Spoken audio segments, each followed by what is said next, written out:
Okay, TI 89 tutorial, chapter 3, linear regression.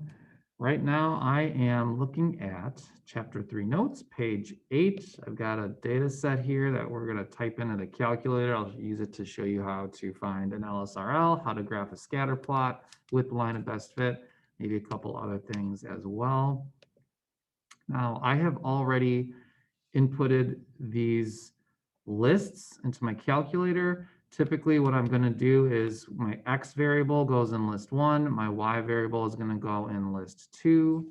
You do not want to sort these lists because the pairings are important. I want this 5 to be across from the 12. That's a particular ordered pair, so do not sort these lists for any reason. All right, so watch how quick and easy linear regression is. I'm going to start with F4. And you can probably guess where I'm headed next, regressions. There's a bunch of options in here, most of which we won't worry about in this class. I always go with the first one, linreg a plus bx. Calculator wants to know, what's your X list, what's your Y list? Mine is already defaulting to list 1, list 2, but if you're seeing something else, feel free to clear it out and use second minus to go in and find the names of the lists that you want. Store regression equation. I recommend that you do this. I usually just store in Y1 unless I have other stuff already in my calculator that I want to graph later. And what this will do is it will graph the actual line of best fit when you make your scatter plot later on. So it's nice to just see it there along with your data and get a better sense of how closely the points fit the line. You shouldn't need to worry about frequency or anything else below that. So we'll hit enter. And let's see what we get. Y equals a plus bx. They tell you the a value. This would be your y-intercept. It does match up with what I have written on my notes here, 6.892. B next to x, that's going to be the slope, 0.883. There it is. We also get for free both r and r squared. These are values that you will have to identify and interpret. So it's really, really nice that they're right here in the calculator for you. Okay, now we're not quite done because when I hit enter, your calculator will then show you a new list over on the very right side of your list of lists called resid, as in residuals, y minus y hat. Okay, so these are very nice to have as well. In fact, we're going to make a plot of residuals in just a moment. So let's do some plots. F2 is where we go to make graphs. Check out plot setup first of all. I still have a box plot in there from a previous video. I'm not interested in it anymore, so I'm going to go with F3 to clear it out. And now F1 allows me to define a new plot, this time with bivariate data. I do want a scatter plot. I'll leave the points as boxes so they're a little easier to see. X and Y lists. Let's go second minus, find list 1 for X. Scroll down to Y, try second minus again. Grab list 2, and then I hit enter. Now, because we stored our regression equation, it is important to do the regression ahead of time before you do the graph. But because we did that, now when I hit F5, I will see my scatter plot, but also I will see a line going through it. This data was a little weird. There's this 26, 29 that was an influential point. So we see it way off in the distance there. But yeah, here we've got our plot.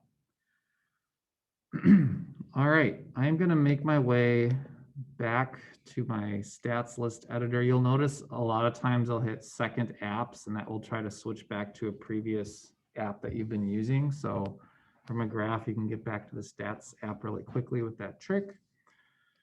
Once I'm back here, I'm going to go to F2 plots one more time, and go back into plot setup. I'm going to go after the residual plot this time. So I'll hit F4 while plot 1 is selected to hide that one. Scroll down to plot 2, F1 to define. A residual plot is still a form of a scatter plot, so I'm going to leave everything. In fact, even for my X variable, I'm going to keep it as list 1. The only thing that is different for a residual plot is instead of graphing X against your Y values directly, we're going to use the list of residuals. So second minus, I need to scroll all the way down until I find my residuals. They tend to be a little bit further down. Mine live in the stat vars folder. And there's a lot of stuff in there that I can ignore. Eventually, you're going to find resid, grab it, enter, enter. And now F5 is going to take me to a residual plot. Something I have neglected to mention is that with scatter plots, once you're looking at them, if you hit F3, it does allow you to toggle between various points when you hit left and right. So that's kind of a nice thing to have. But yeah, that's pretty much it. Usually once you make these plots, you might have to make a rough sketch on your paper or in Notability, and then most likely you're gonna have to describe it. So think about what we have to describe with residual plots and scatter plots. Okay,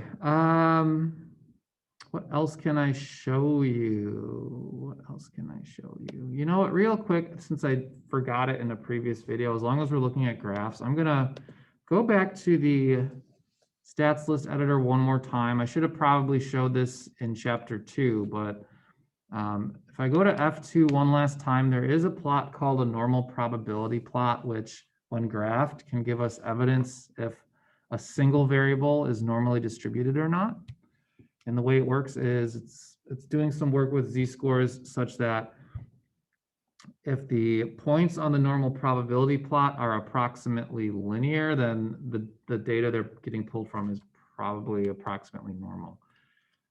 I don't think any of my data in my calculator right now is approximately normal, but that's fine. I can still show you how to set this up. Normal probability plot. I'll choose plot 3 since there's nothing in there yet. I'm just going to look at list 1. This is, again, pretty straightforward to do this. I shouldn't have to change anything here. Just make sure you have the right list of interest. Hit enter. Nothing really happens. It does give you a list of z-scores, but graphically nothing happens until you go back to F2, back to plot setup. Now we see an NPP, normal probability plot in there. So I'm going to hide everything else and then zoom. And if it wasn't for this weird influential point, we might be able to make a case that the rest of those points are fairly linear and thus the data is approximately normal, but not quite thanks to this guy. All right, that's it for the chapter 3 video. Email me if you have any questions and stay tuned for more videos.